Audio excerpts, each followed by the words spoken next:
It is absolutely insane that there has been a financialization of sports gambling as an industry. It's being treated as a way to manage your money or like hedge in a way for your portfolio, for your investment portfolio. Robinhood basically has sports gambling now. This is a market that we're looking at. Georgia versus Florida. Georgia versus Florida. You have live betting through Kalshi, and they're betting on 19, 20, 21-year-old college kids who are getting CTE. They're banging heads against each other, getting CTE, and you can bet on this on Robinhood. And if you don't have the funds to do it, sell some Apple stock, sell some Tesla, sell some NVDA. Let's get some bets on the Georgia QB. It's alarming, guys. Sports gambling is fucking degenerate, and I'll tell you why. I have been watching sports for my entire life. I'm a die-hard Lakers fan. Die-hard. You will be hard-pressed to find a Lakers fan that is that much bigger a fan than me. I'm sure there's bigger Lakers fans, but that much bigger of a Laker fan than me. I grew up in LA. I used to go to Kobe games growing up. And yet, every time I try to sports gamble, I have different theses, right? I'm like watching every game. I'm getting into a rhythm. I'm teaching myself, I'm in a rhythm with the players. I'm like, the players, like, I'm kind of feeling low energy today. I've been watching every game. I think the players are also low energy. I'm betting against them, and I'm hitting. I'm feeling energized. I feel good. I feel like I could play right now. And meanwhile, I'm just a spectator, keep in mind. But I'm feeling good. I'm feeling like we're going to play right now. I bet on the Lakers. We win. And so I kind of developed this belief that I'm being astrologically aligned with the Lakers, and I'm hitting almost every single bet, printing.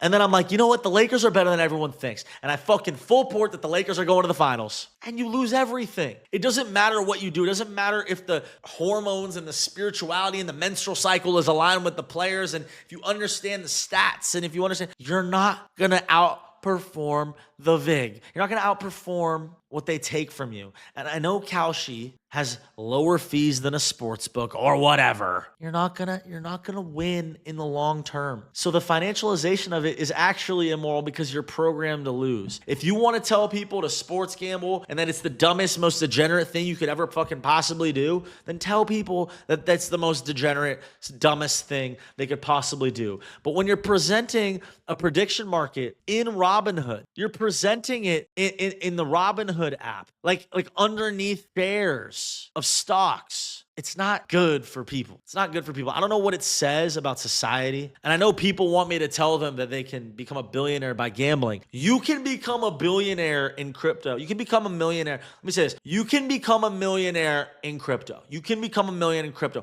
I've seen it many times. There's been times where I was a millionaire in crypto from crypto. Now I'm a little bit less than a millionaire. Fucking sue me. But I've seen plenty of people make $1 million, and I've seen others make $5 million and even $10 million in crypto. It's possible. It's really, really hard, and you're probably going to lose more than if you bet on sports. But in sports gambling, it's not even possible to win in the long term. It's not even possible to win over time. You are only going to lose the longer that you bet. The world is becoming gambling in every facet. And I think to some extent our culture promotes it. And this is what a take is that I think is cool. We have Anthony Pompliano. This is a known, famous Bitcoin bull. He's saying, I've always been torn on sports gambling. On one hand, I fundamentally believe people should be able to do whatever they want with their money as long as they're not breaking the law or hurting anyone else. On the other hand, it feels like a bad idea to stuff sports gambling ads down the throat of a generation of young people and obfuscate the low likelihood of success. The balance between personal freedom and preventing financial destruction is hard. It's hard to win.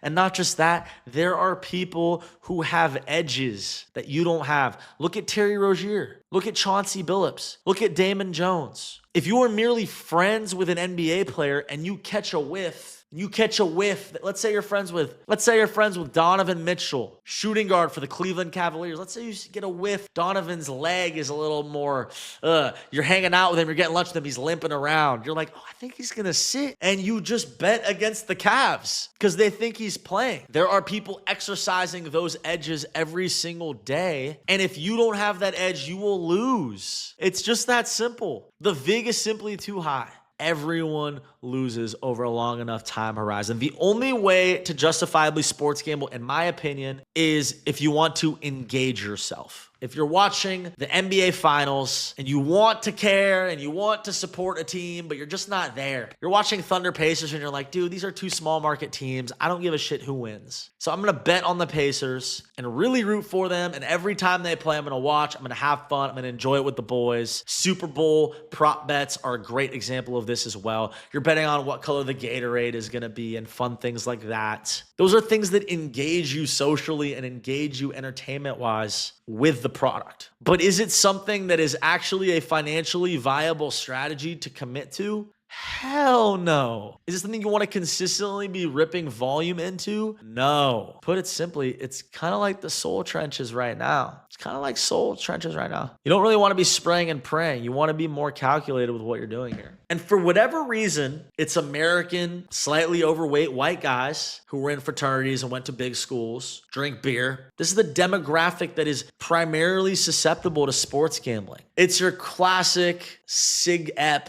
frat bro at the University of fucking Texas A&M. I'm at Sig Ep, Texas A&M, and we're gonna gamble on the sports game. I'm gonna scream at my TV because A&M lost to Oklahoma again. It's a weird cultural susceptibility that goes into the DNA at this point. Cold Healing said a funny point. He said, the way Europeans are uniquely susceptible to cigarettes, Americans are uniquely susceptible to sports gambling. So we should treat it like Europeans do. Sports gambling is kind of like cigarettes in Europe. That's the comparison. And he extrapolates on a solution for this. He said, legally mandated boring spreadsheet interfaces. This is how, like in Europe, they have cigarettes without branding on them. No free bets.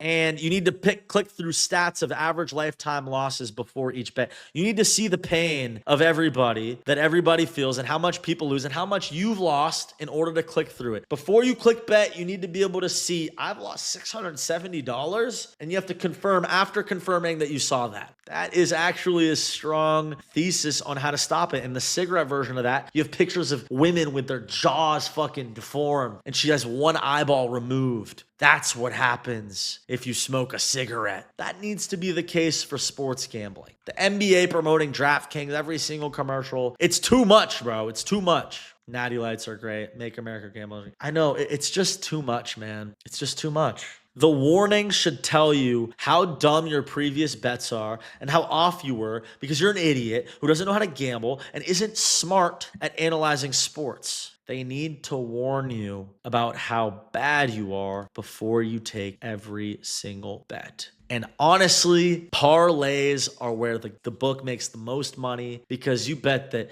Austin Reeves is going to have over 21 points and you bet that LeBron is going to have under 8 rebounds and you bet that Luka Doncic is going to have over 6 assists. And look at what happens is you're compounding the bet and they're taking a vig on each of that and they're taking like a 30% vig on it, the casino is. It's these parlays where you have no chance of winning that people are addicted to because they want to turn $1 to 100. Parlays are idiotic. They should show you your win rate. They should show you your lose rate. There are ways around this to make it less of an epidemic and also continue and maintain people's freedoms.